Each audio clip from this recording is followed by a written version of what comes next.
Este domingo el actual presidente de Venezuela, Hugo Chávez, se enfrentará a Enrique Capriles en las urnas. Cerca de 19 millones de personas votarán para elegir al próximo mandatario del país. Para conversar de este tema nos acompaña en el estudio ya Patricio Gajardo, cientista político, analista internacional y quien además fue observador en los últimos comicios en aquel país. Señor Gajardo, gracias por estar con nosotros. No, un placer. Gracias por acompañarnos. Igualmente. Para comenzar esta entrevista, queríamos darle una perspectiva un poco más regional a las elecciones de mañana. ¿Qué es lo que está en juego, no solo en Venezuela, sino para Latinoamérica en estas elecciones que podrían sacar a Chávez después de tanto tiempo? A ver, muy importante primero el impacto que tendría en Cuba. Hay que pensar que Cuba recibe alrededor de 5.000 millones de dólares anuales, que de alguna manera Venezuela vino a reemplazar a la ayuda de la Unión Soviética cuando existía. Y eso ha permitido que Cuba no lleve a cabo un proceso de reforma mucho más profundo, más intenso en su proceso económico y su proceso político también.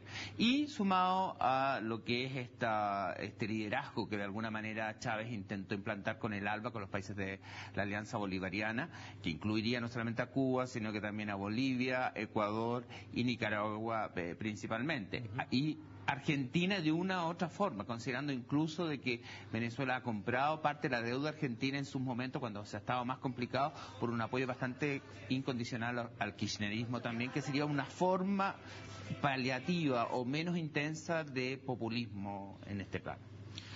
Patricio, hay un aspecto, y también lo revisábamos hace poco en el contacto que establecíamos con Daniel Matabala, que se encuentra ahí, y mostraba un poco que la diferencia social se trasladaba también a una diferencia electoral. O sea, las clases bajas estaban con Hugo Chávez, sentían ellos se sentían muy identificados con lo que había hecho durante estos últimos años, versus ya la clase media más acomodada y las clases altas que estaban con Enrique Capriles. ¿Qué es lo que podríamos ver en el día de mañana, sobre todo pensando que hay una alta participación? ¿Y por qué se da esto? Porque finalmente sabemos que el discurso de Hugo Chávez está concentrado a los sectores sociales más bajos, que también es para muchos un discurso bastante populista. En ese sentido, ¿qué es lo que se podría ver mañana, sobre todo pensando en esta como segregación social que también se traslada un poco esta diferencia a lo que pueda suceder en las urnas? A ver, yo creo que ahí hay mucho del discurso chavista. Es decir, Chávez ha tratado de colocar siempre su planteamiento como un discurso de las clases populares y los sectores populares. Que él se ha preocupado por los sectores populares, sí, no me queda la menor duda. Desde que gana el gobierno en el año 98 y asume el 99, efectivamente ha habido un apoyo concreto, pero más bien asistencialista a las clases populares. Porque si hacemos una comparación incluso en los niveles de pobreza, en Venezuela el año 98, 99, cuando asume Chávez, hay un 45% de pobreza, y hoy día hay un 35% de pobreza, hay 10 puntos de disminución, con lo cual, si podríamos decir que la política de estos últimos 14 años, con un país riquísimo, en que el precio del petróleo, que es su principal fuente de exportación, ha estado a precio de $102 el barril, o sea, un precio impresionante, y sin embargo ha bajado 10 puntos en los niveles de pobreza. No podríamos decir que ha sido tremendamente exitoso. Ahora, con respecto al tema de los sectores populares, Capriles es un candidato de centro izquierda, es socialdemócrata, y su modelo es la concertación chilena y la figura de Lula.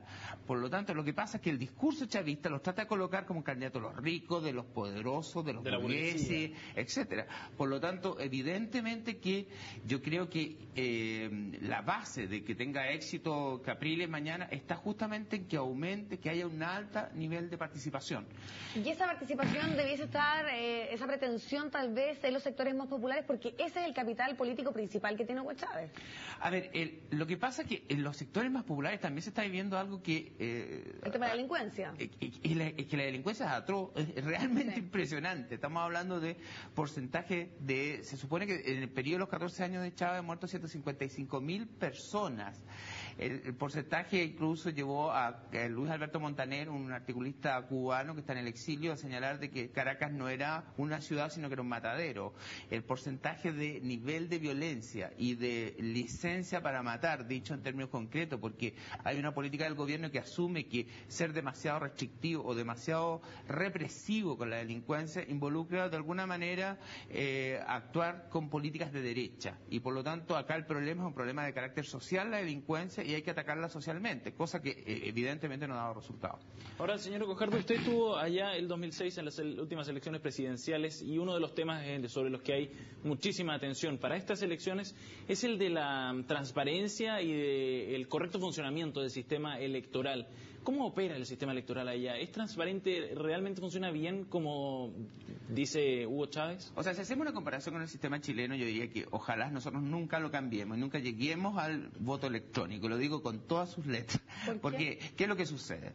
Allá la persona vota y hace su registro y envía directamente al Servicio Electoral Central. Uno debería suponer de que el resultado entonces casi inmediato, instantáneo. Bueno, no hay ningún resultado visible. La persona queda solamente registrado que votó y eso es colocado en una urna como una especie de comprobante. Ahora, eso va al servicio electoral. Ese servicio electoral está manejado por el chavismo y en el fondo no es un órgano autónomo como sucede acá que supervisa todo el proceso.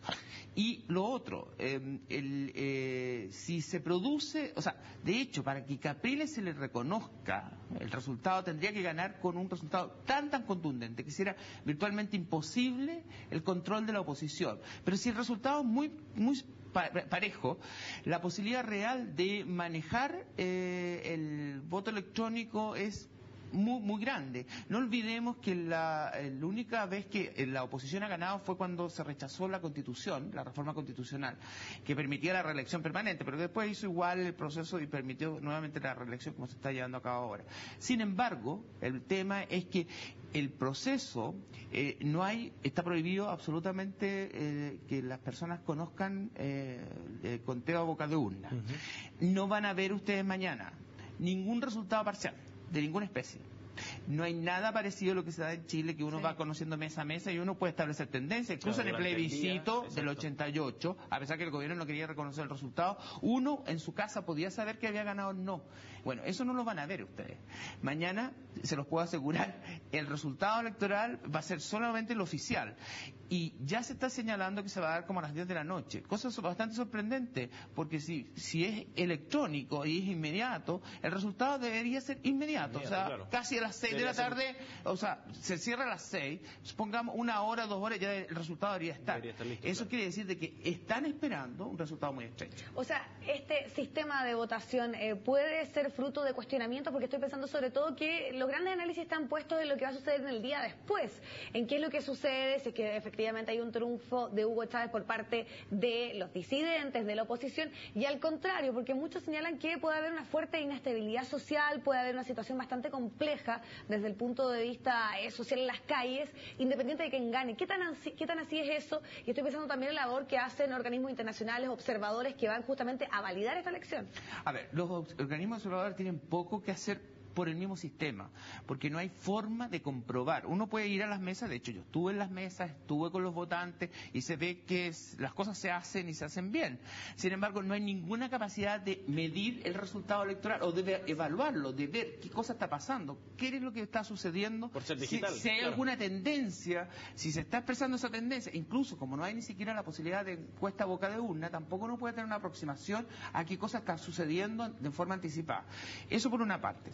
¿Ser cuestionado este sistema de votación mañana? El problema es que es difícil que se cuestione porque tampoco hay una alternativa, a no ser que haya una especie de supervisión y que exista casi un conteo voto a voto y que el gobierno permita ese conteo voto a voto y que haya un registro de la votación computacional, pero que uno también podría asumir que con un software pudiera también manejar. Ahora, un hecho adicional, tú vas a tener que colocar el dedo para marcar antes de votar y hay mucha gente que está asustada, y que eso es lo que ha tratado de hacer la oposición, de impedir que se asusten demasiado para que no piensen en no ir a votar.